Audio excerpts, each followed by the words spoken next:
ఈ రెసిపీని చూసి అర్థం చేసుకోండి అందరూ. నేను చాలా క్లియర్‌గా తీశాను. Hi friends!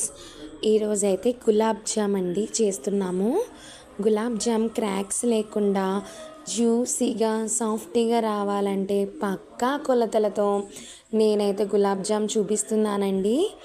అలాగే మనం 2 ప్యాకెట్స్ గులాబ్ జామ్‌కి మనం 3 గ్లాసెస్ ఆఫ్ షుగర్ తీసుకోవాలండి. 3 గ్లాసెస్ వాటర్ వేసుకోవాలి గ్లాస్ ఆఫ్ షుగర్కి. మనం ఈ లోపల స్టవ్ మీద పాకం చేసుకుందాం.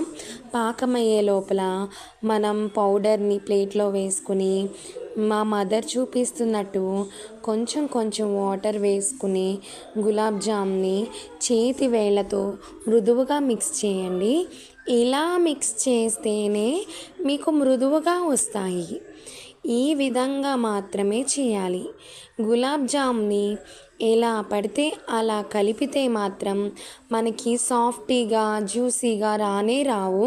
క్రాక్స్ వచ్చేస్తాయండి. మనం ఫింగర్స్తో చాలా స్మూత్గా చేసుకోవాలి. పాకం చూసారా మరిగిపోతుంది. ఇది తీగ పాకంలాగా లేత పాకం వస్తే సరిపోతుంది. అలాగే మనం బాల్స్ చేసుకున్నప్పుడు స్మూత్గా రబ్ చేసుకోవాలి. ఆయిల్ హీట్ అయిన తర్వాత మనం చేసుకున్న గులాబ్ జామున్ మనం వేపుకోవాలి. అవి గోల్డెన్ కలర్ వచ్చేంత వరకు సన్నని మంటపై వేగించుకోవాలండి. చూసారా ఎంత అందంగా, ఎంత గుండ్రంగా ఉన్నాయో. వీటిని కనుక అప్పుడే పెట్టిన వేడి వేడి పాకంలో వేసేసుకోవాలి.